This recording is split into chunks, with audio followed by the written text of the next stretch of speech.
तर चांगल्या चांगल्या माणसाचं आयुष्य उद्ध्वस्त होतं. अगदी एक छोटासा दृष्टांत देऊन जाईल की जो परमार्थालाही उचित आहे, जो संसाराला सुद्धा उचित आहे आणि जीवन जगत असताना कदाचित राजकारणाला सुद्धा तो उचित ठरेल. अगदी तुमचा जास्त वेळ न घेता तो दृष्टांत मी देऊन जाईल. एकदा राजहंसाने कावळ्याची संगत केली. आता राजहंस पक्षी माहिती आहे तुम्हाला, फार हुशार विद्वान, फार हुशार पक्षी आहे राजहंस. कारण त्या राजहंसाला पाणी आणि दूध जर एकत्र प्यायला दिलं तर राजहंस पक्षी इतका हुशार आहे की त्यातलं फक्त दूधच ग्रहण करतो, पाणी शिल्लक ठेवतो, इतका हुशार आहे. पण त्या राजहंसाने कावळ्याची संगत केली. जर तुमच्या कावळा लक्षात आला तर मला वाटतं दृष्टांत सुद्धा चांगला लक्षात येईल. कावळ्याची संगत केली. आता राजहंस कुठे कुठे राजा भोज, राजहंस कुठे, तो कावळा कुठे. त्या कावळ्याला म्हणजे निवदावरचं खाल्ल्याशिवाय त्याचं पोट भरत नाही. कावळा लक्षात आला असेल तर कळेल. अरे राजहंसाची आणि त्या कावळ्याची मैत्री झाली आणि मैत्री झाल्याच्या नंतर एक दिवस दोघंही फिरायला गेले जंगलामध्ये. एका झाडावरती बसले. कावळा राजहंसाला म्हटला आता आपण एकत्रच राहू. लकडे महाराज, कावळा राजहंसाला म्हटलं आता आपण एकत्रच राहू बर का, काही जरी झालं, कोणी मेलं काय आणि गेलं काय, आपण मैत्री तोडायची नाही. आपण बाजूला, आपण एकत्र राहायचं. आणि दोघांची दुपारची वेळ आहे, उन्हाचा प्रहर आहे आणि त्या झाडावर डिस्कस चालू आहे, चर्चा चालू आहे. कुणाची चालू आहे चर्चा? बोला ना, मी चहा घेऊन येऊ का? वा वा, कॅमेऱ्या बरोबर हे पण. राजहंसाची आणि कावळ्याची डिस्कस चर्चा चालू आहे. आणि तो प्रसंग चालू असताना त्या नगराचा राजा त्या झाडाखाली येऊन झोपला. नगराचा राजा आहे, नगराचा राजा त्या झाडाखाली येऊन झोपला. चर्चा करत असताना कावळा होता तो, त्या कावळ्याने गप्पा मारत असताना झाडावर बसलेला कावळा त्याने खाली घाण केली आणि ती घाण त्या राजाच्या अंगावर पडली. कावळा हुशार होता, एक जरी असेल डोळा त्याला तरी कावळा हुशार आहे. कावळा त्या झाडावरून उठून गेला. काही वेळानंतर राजा उठून बसला. राजाने पाहिलं की माझ्या अंगावरती घाण झालेली आहे. मी या जंगलाचा राजा आहे, साधा सुद्धा राजा नाही. अरे साधा एखादा राजा असेल तर त्याच्या कुत्र्याला हाड म्हणून जमत नाही, आवा हाडा म्हणावं लागतं. मी जंगलाचा राजा आहे नव्हे, मी या जंगलाचा राजा आहे. कोणी घाण केली असेल. राजाने इकडं तिकडं पाहिलं तर कोणी दिसलं नाही. राजाने वरती पाहिलं तर झाडावर कोण दिसला? राजहंस पक्षी दिसला. कावळा उडून गेला होता.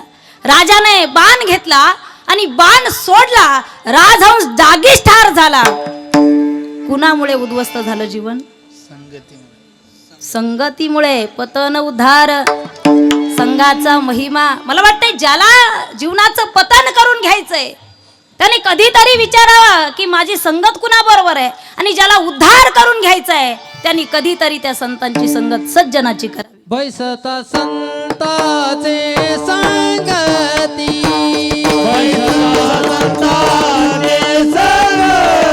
हा कळो आले कमळापती, आपुले कोणीच नव्हती हो, विषय चित्ती दृढ झाला.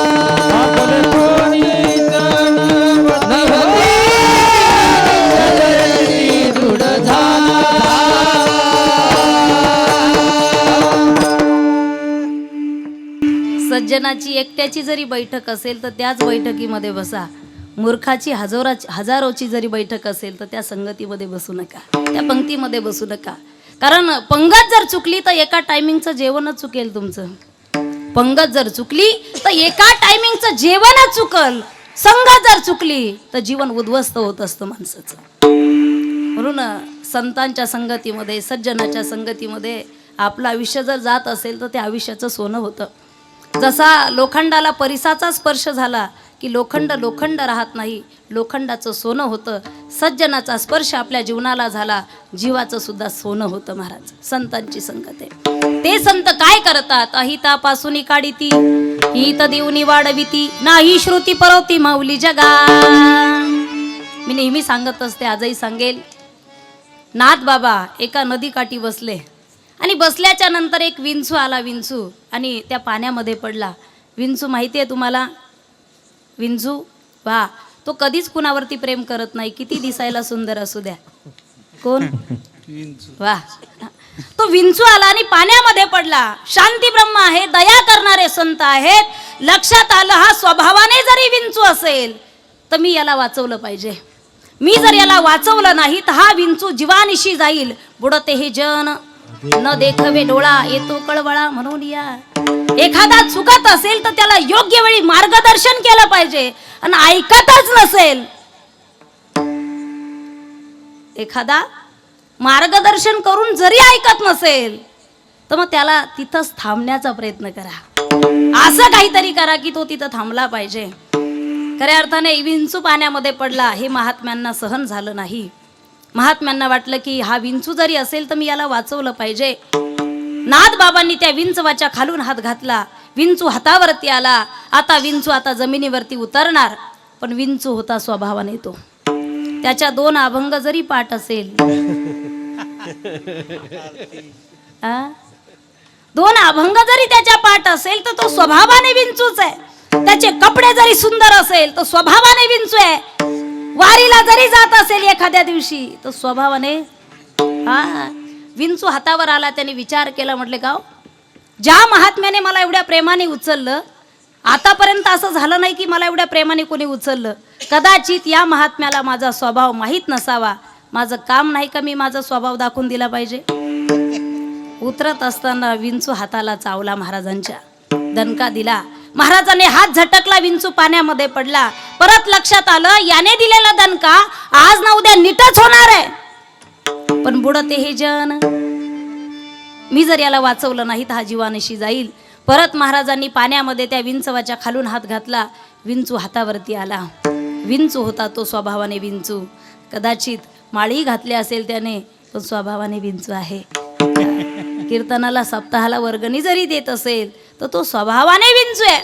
विंचू वर आल्याच्या नंतर विंचू विचार करू लागला, पहिला दणका देऊन सुद्धा महात्म्याने मला परत हात लावला. कदाचित पहिला दणका बसलाच नसावा, दुसरा देतो म्हटला. आता अनंत वाचाळ बरळती बरळ. दुसराही दणका, त्याचा स्वभावाचे दणके देत राहतो. दुसराही दणका दिला. महाराजाने हात झटकला, वेदना झाल्या हाताला. हात झटकला, विंचू पाण्यामध्ये पडला. एक सज्जन माणूस तिथं आला. महाराज काय करताय? विंचू आहे ना तो, कळत नाही का महाराज तुम्हाला? विंचू आहे महाराज तो. विंचू दिसायला जरी सुंदर असेल, चोपडा असेल, टकाटका बोलत जरी असेल, तो स्वभावाने विंचू आहे. त्याचा चावण्याचा वाईट गुणधर्म सोडत नाही. महाराज कशाला वाचवता? महाराज म्हटले, तेच तर मला इथं कीर्तनामध्ये सांगायचंय. तो विंचू असून त्याचा चावण्याचा वाईट गुणधर्म सोडत नाही. मी संत असून माझा वाचवण्याचा चांगला गुणधर्म का सोडू? ते संत, ते संत. संतन के संग लाग रे, तेरी अच्छी बनेगी. संतन के संग लाग रे, तेरी अच्छी बनेगी. संतन के संग लाग रे, तेरी अच्छी बनेगी. संतन के संग लाग रे, तेरी अच्छी बनेगी. अच्छी बनेगी तेरी बिगड़ी बनेगी. अच्छी बनेगी तेरी बिगड़ी बनेगी. अच्छी बनेगी तेरी बिगड़ी बनेगी. अच्छी बनेगी तेरी बिगड़ी बनेगी. संतन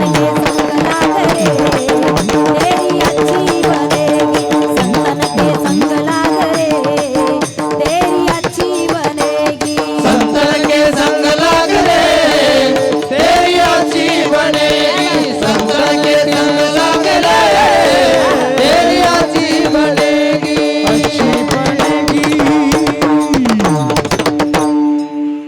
संतन के संग लाग रे, तेरी अच्छी बनेगी. चांगलं होईल तुमचं.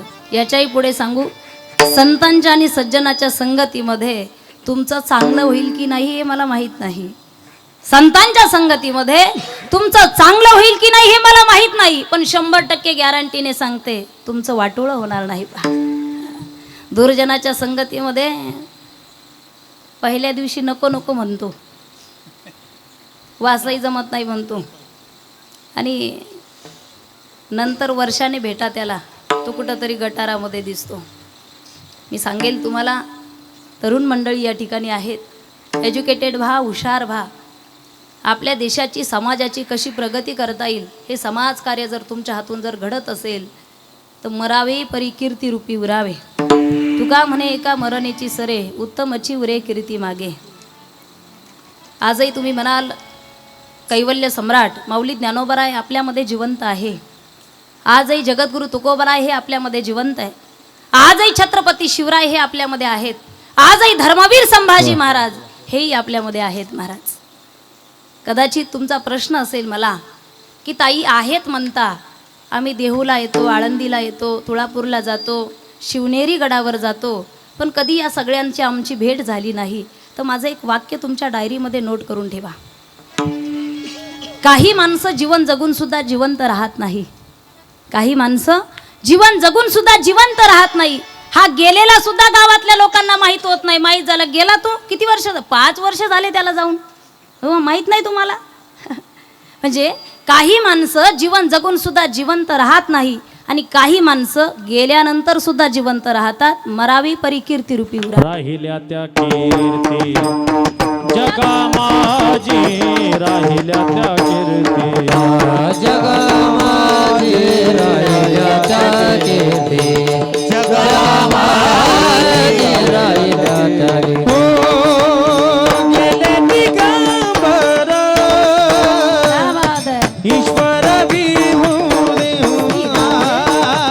राहिल्या त्या कीर्ती. हो हो हो हो जगा माझी. हे गेले दिगंबर ईश्वर विभूती राहिल्या त्या कीर्ती. राहिल्या त्या कीर्ती जगा माझी.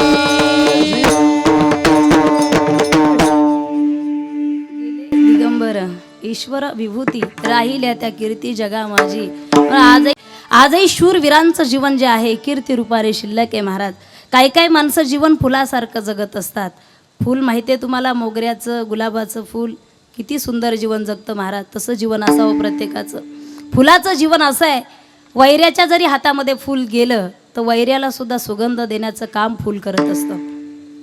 काटा किती जरी सुंदर असेल, मित्राच्या जरी हातामध्ये गेला काटा, हा त्याला बरोबर टोचल्याशिवाय राहत नाही. म्हणून काटा किती जरी सुंदर असला, लोक काट्याची माळ घालत नाही, फुलाची माळ घालत असतात. काही काही काटे असतात, हा दुसऱ्याला त्रास देण्यासाठी जगत असतात काटे. एक जण गावाला त्रास द्यायचं, तसे काही त्रास देणारे कमी नसतात. काहींचं जीवनच काट्यासारखं आहे. गावाला त्रास द्यायचा, कोणत्या सप्ताहाचं आयोजन केलं तर ते रद्द करायचं. ग्रामपंचायतीने जर चांगल्या योजना आणल्या तर सांगायचं आमच्या दारासमोर रोड करायचा नाही, इथं खड्डा याला पुरायला, नाळ फिटिंग इथं करायची नाही. नको त्या कामामध्ये विक्षेप. एखाद्या गरीबाच्या मुलीचं लग्न असेल तर वराडी मंडळी नको त्या दुकानात नेऊन टाकायचे, लग्न निघून जायचं, वराडी दुसऱ्या दिवशी. असं वाईट काम. काही माणसं आहेत वाईट काम करणारे, जे निगेटिव्ह काम करत असतात. आणि एकदा तो आजारी पडला, गावाला त्रास देणारा, कसं आहे त्याचं जीवन सुद्धा तसंच असतं. तुका म्हणे पापे, रोगाच्या रूपाने पाप त्यांचं उद्भवत असतं. एकदा आजारी पडला आणि हॉस्पिटलमध्ये गेला. डॉक्टरनी सांगितले बघा तुम्हाला ट्युमर झालाय, कॅन्सर झालाय. म्हटले मग त्याच्यातून बाहेर काढा. नाही म्हटले आता 4थ्या स्टेपला आहे, 8-10 दिवसात राम नाम. रडायला लागलं ना ते ढोर, मोठ्याने रडायला लागलं. का? कारण मी मरणार याचं दुःख नाही आहे त्याला. मी गेल्याच्या नंतर गावामध्ये माझी वाईट गादी कोण चालवणार आहे याचं खरं दुःख आहे त्याला. आता कोण सप्ताह कॅन्सल करेल, कोण डीपी मध्ये जाऊन वायर काढेल, कोण त्या लग्नातल्या वराड्याला तिकडं गावाच्या बाहेरच्या दुकानामध्ये नेऊन घालेल, हे कामं कोण करेल. तो आजारी पडला आणि त्या ठिकाणी त्याने ग्रामस्थ लोकांना जमा केलं आणि सांगितलं, आयुष्यभर मी तुम्हाला त्रास दिला, पण हे बघा आता मी मरणार आहे, मी मेल्याच्या नंतर मला तिरडीवर फुलावर बांधून नेऊ नका, मग एक काट्याची फांदी आणा, त्या फांदीला मला बांधा आणि वडत वडत स्मशानापर्यंत घेऊन जा. लोक शहाणेच होते, लोक म्हटले नाही तरी आम्ही हेच करणार होतो. हुशार आहेत ना, डिजिटल इंडिया, नॅशनल इंडिया, नाही तरी आम्ही हेच करणार होतो. योगाने ते गचकलं, मेल्याच्या नंतर लोकांनी तरडी वगैरे आणली नाही, तिरडी आणली नाही, काट्याची फांदी आणली आणि त्या काट्याच्या फांदीला त्याला बांधलं आणि लोक स्मशानाकडे घेऊन चाललेच होते. पण त्याने मरण्याच्या अगोदर पोलीस स्टेशनमध्ये रिपोर्ट दिला होता. डॉक्टरने सांगितलं 8-10 दिवसात मी जाणार आहे. आणि लोक म्हणतात काट्याच्या फांदीला बांधायचं आणि वडत न्यायचं, तुम्ही एखादी चक्कर टाकत जा रोज गावाला. लोक घेऊन चाललेच होते. तिकून पोलीसची गाडी आली. जशी गाडी आली सगळे ग्रामस्थ आतमध्ये टाकले तर अजूक सुटका झाली. काहींचं मेलो तरी त्रास देणारं जीवन आहे. भला किसी का कर न सको तो बुरा किसी का मत करना, भला किसी का कर न सको तो बुरा किसी का मत करना, पुष्प नहीं बन सकते तो तुम कांटे बन कर मत रहना, कांटे बन कर मत रहना, कांटे बन कर मत रहना. आणि फुलासारखं सुगंध देण्याचं काम संत करत असतात. म्हणून तुकोबाराय वर्णन करतात अभंगाचं प्रसंग. संत चरण राजा लागता सहज, संत चरण राजा लागता सहज,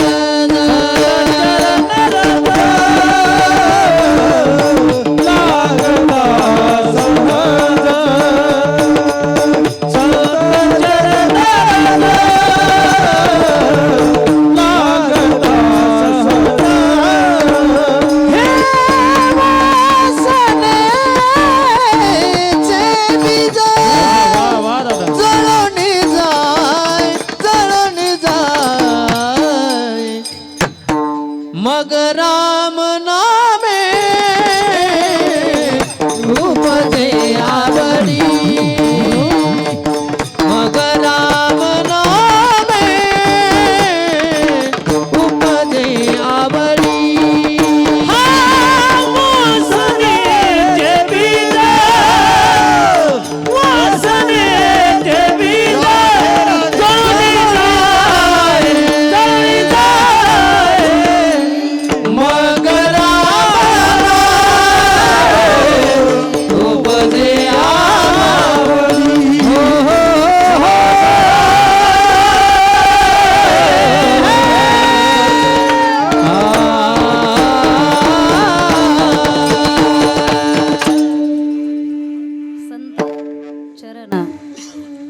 संतांचे चरण, तुमचा फायदा जरी झाला उगाच कुणाचे चरण धरू नका. ज्याचं आचरण चांगलं आहे त्याचे चरण धरा.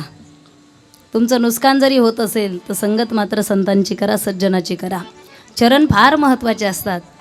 पायाची धूळ फार महत्त्वाची असते. चरणस्पर्श फार महत्त्वाचा असतो.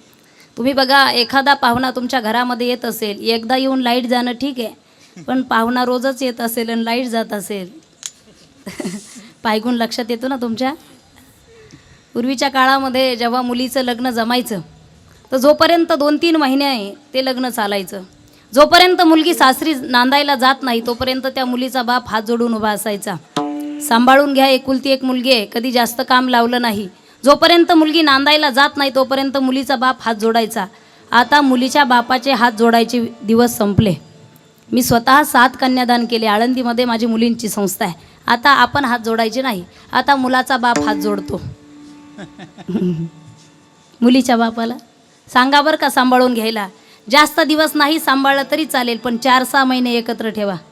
लोक आम्हाला नावं ठेवणार नाही. चरण ही वावटळ घरामध्ये आल्याच्या नंतर आमची कोपी राती का उडून जाते. चरण स्पर्श आहे. वासनेचे बीज जळून जाय. ज्यावेळेस भक्ती आणि शक्ती एकत्र होत असते तर धर्मकार्य घडत असतं बरं का. जगद्गुरु तुकोबारायच्या कीर्तनामध्ये ज्यावेळेस छत्रपती शिवरायांच्या पाठीमागे मुघल लागले होते आणि महाराज कीर्तनामध्ये येऊन बसले, तर त्यावेळेस मुघल शोधत होते की छत्रपती शिवराय कुठं गेलेत. व त्या ठिकाणी हजारो शिवराय तयार झाले. ज्या ज्या दिशेला पाहावं तिथं शिवरायांचं दर्शन होत गेलं.